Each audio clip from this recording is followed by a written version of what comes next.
देश भर में धूमधाम से मनी दिवाली। लोगों ने एक दूसरे को मिठाई और शुभकामनाएं दी। रोशनी से जगमग हुए शहर। कई धार्मिक स्थलों और इमारतों को शानदार तरीके से सजाया गया। प्रधानमंत्री मोदी का आज केदारनाथ दौरा। बाबा केदार धाम में करेंगे पूजा अर्चना। आदि शंकराचार्य की प्रतिमा का अनावरण भी करेंगे और उसके बाद पीएम मोदी का संबोधन होगा। पीएम मोदी सुबह 7:35 पर केदारनाथ धाम पहुंचेंगे। 8 बजे मंदिर में पूजा करेंगे। सुबह 9:40 पर प्रतिमा का अनावरण करेंगे और कई योजनाओं का ऐलान भी करेंगे। बीजेपी की प्रधानमंत्री मोदी के केदारनाथ दौरे को राष्ट्रव्यापी कार्यक्रम बनाने की योजना। पीएम मोदी के संबोधन को 87 मंदिरों पर एलईडी स्क्रीन लगाकर प्रसारित किया जाएगा। पीएम मोदी के दौरे को लेकर लोगों में भारी उत्साह। देश के कई इलाकों से पहुंचे लोग कर रहे हैं पीएम मोदी का इंतजार। दिवाली के मौके पर बाबा केदारनाथ के मंदिर परिसर में श्रद्धालुओं ने दीप जलाकर पूजा की। सेना की मराठा रेजिमेंट ने ढोल नगाड़े और बीन के साथ बाबा केदारनाथ को सलामी दी। पीएम मोदी ने जम्मू कश्मीर के नौशेरा सेक्टर में जवानों के साथ मनाई दीपावली का त्योहार। जवानों का बढ़ाया हौसला। शहीद जवानों को श्रद्धांजलि दी। पीएम मोदी ने जवानों को संबोधित भी किया। कहा, नौशेरा के जवानों ने दुश्मनों को हमेशा मुंहतोड़ जवाब दिया। हर साजिश को नाकाम किया। सर्जिकल स्ट्राइक में नौशेरा ब्रिगेड की अहम भूमिका थी। पीएम मोदी बोले, सेना में आना नौकरी नहीं साधना है। आप मां भारती की साधना कर रही हैं। आपकी वजह से देश चैन से सोता है।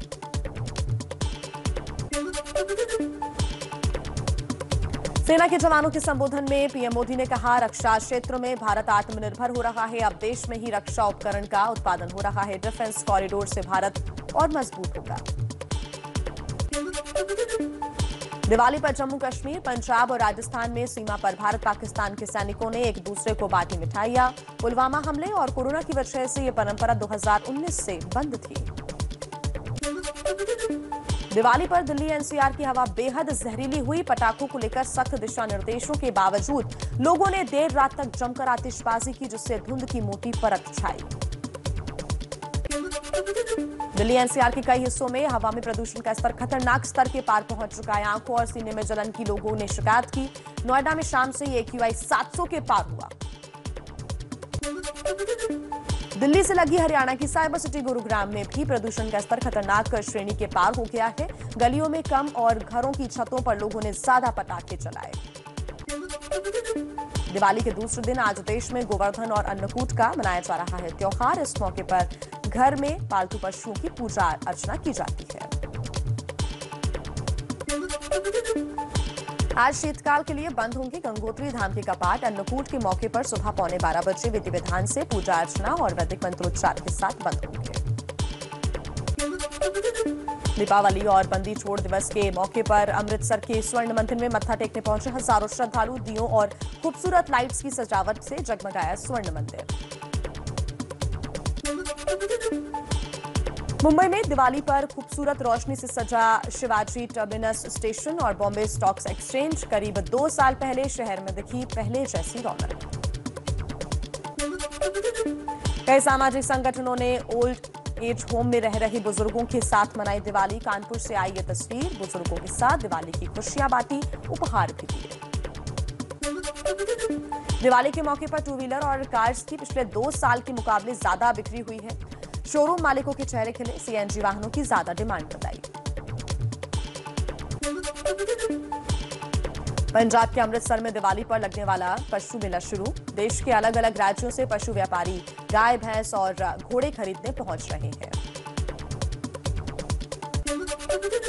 यूपी के झांसी में दिवाली की रात पटाखा बाजार में लगी आग। कई दुकानें जलकर खाक। आग पर वक्त रहते काबू पाने से बड़ा हादसा होते होते टला। कोई हताहत नहीं हुआ। दिल्ली के सीएम अरविंद केजरीवाल ने त्यागराज स्टेडियम में कैबिनेट मंत्रियों के साथ दिवाली पूजा की। स्टेडियम में अयोध्या के श्री राम मंदिर का मॉडल बनाया गया। यूपी के सीएम योगी ने अपने गृह जिले गोरखपुर में मनाई दिवाली। विकास की कई योजनाओं का लोकार्पण और शिलान्यास किया। स्कूली बच्चों से भी मिले, उन्हें उपहार दिए। यूपी की राज्यपाल आनंदीबेन पटेल ने वाराणसी में क्रूज पर बैठकर देखी दिवाली पर हुई विशेष गंगा आरती। दशाश्वमेध घाट पर सुरक्षा के बेहद तगड़े इंतजाम किए गए। यूपी के मंत्री नंदगोपाल गुप्ता नंदी ने प्रयागराज के अनाथ और गरीब बच्चों के साथ मनाई दिवाली। करीब 225 बच्चों को मॉल ले जाकर कपड़े, जूते, खिलौने और मिठाई दिलाई। पश्चिम बंगाल में दिवाली पर काली पूजा की धूम देखने को मिली। सीएम ममता बनर्जी ने भी अपने घर पर काली पूजन किया और लोगों को शुभकामनाएं दी। भारत समेत दुनिया भर में मना दिवाली का जश्न। अमेरिका में पहली बार वर्ल्ड ट्रेड सेंटर को दिवाली थीम से सजाया गया, तो हडसन नदी के दोनों तरफ शानदार आतिशबाजी की गई। अमेरिकी राष्ट्रपति जो बाइडेन ने व्हाइट हाउस में दिया जलाकर मनाई दिवाली। सोशल मीडिया पर तस्वीर शेयर की और लिखा, दिवाली की रोशनी हमें अंधकार से ज्ञान और सच्चाई, विभाजन से एकता और निराशा से आशा की याद दिलाती है। British PM Boris Johnson, Canada के पीएम जस्टिन ट्रूडो और इजरायली पीएम नफ्ताली बेनेट समेत कई वैश्विक नेताओं ने भी दीपावली की बधाई और संदेश दिए। पाकिस्तान के पीएम इमरान खान की ओर से भी दीपावली पर बधाई आई है। उर्दू और अंग्रेजी में ट्वीट कर इमरान ने कहा, अपने हिंदू समुदाय को दीपावली की बधाई देता हूं। पाकिस्तानी विपक्ष ने भी बधाई दी है। चलिए आगे बढ़ते हुए कुछ और फटाफट अंदाज में खबरें देख लेते हैं। केंद्र के बाद डीजल पेट्रोल पर राज्यों को राहत का ऐलान। हरियाणा और जम्मू कश्मीर सरकार ने पेट्रोल पर 7 रुपए, डीजल पर 2 रुपए की अतिरिक्त छूट दी है।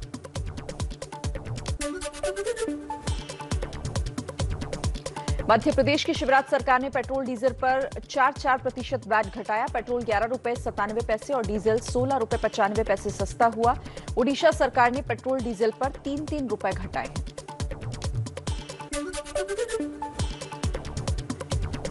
केंद्र के ऐलान के बाद कई राज्यों ने भी घटाए डीजल पेट्रोल के दाम। पश्चिम बंगाल और केरल पर कीमत में कटौती का दबाव बढ़ा।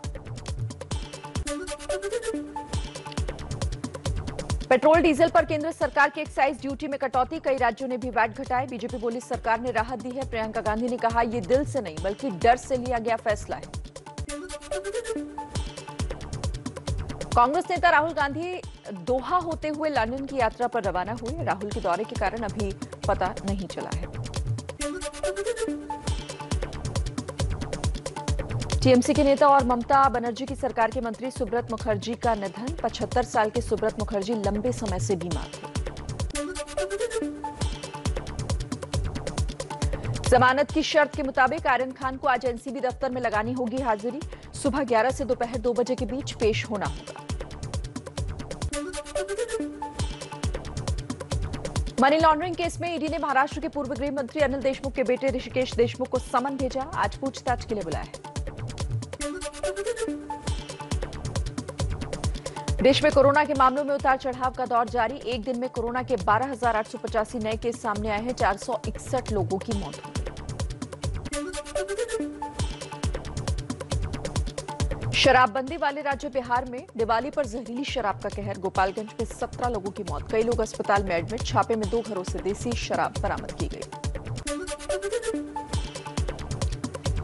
पश्चिम चंपारण में संदिग्ध हालात में एक साथ 8 लोगों की मौत। जहरीली शराब पीने से मौत की आशंका। 1 दर्जन से ज्यादा लोग हुए बीमार, अस्पताल में भर्ती। बिहार में जहरीली शराब से मौतों पर तेजस्वी यादव ने ट्वीट किया, पूछा क्या इन मौतों के जिम्मेदार शराबबंदी का बेसुरा ढोल पीटने वाले नीतीश कुमार नहीं है। यूपी के महोबा में दबंगों का कहर। दिन दहाड़े पिता के सामने 5 साल के मासूम की हत्या कर दी गई। 2.5 साल की बच्ची को भी घायल किया। इटावा में दुष्कर्म का आरोपी महोबा का थानेदार महेंद्र प्रताप सिंह गिरफ्तार। पॉक्सो एक्ट की धारा में लगी मामला दर्ज हुआ है। नवविवाहिता औरत ने मदद के नाम पर बलात्कार का आरोप लगाया है। भरतपुर में 14 साल के लड़के से कुकर्म के आरोपी जज जितेंद्र गुलिया को 2 दिन की पुलिस रिमांड। कोर्ट में पेशी के दौरान मुंह छिपाता नजर आया आरोपी। जज कुकर्म मामले में एसीबी के डिप्टी एसपी परमेश्वर लाल पर पीड़ित परिवार को धमकाने का आरोप है। आईजी प्रसन्न कुमार खमेसरा इस मामले की जांच कर रहे हैं।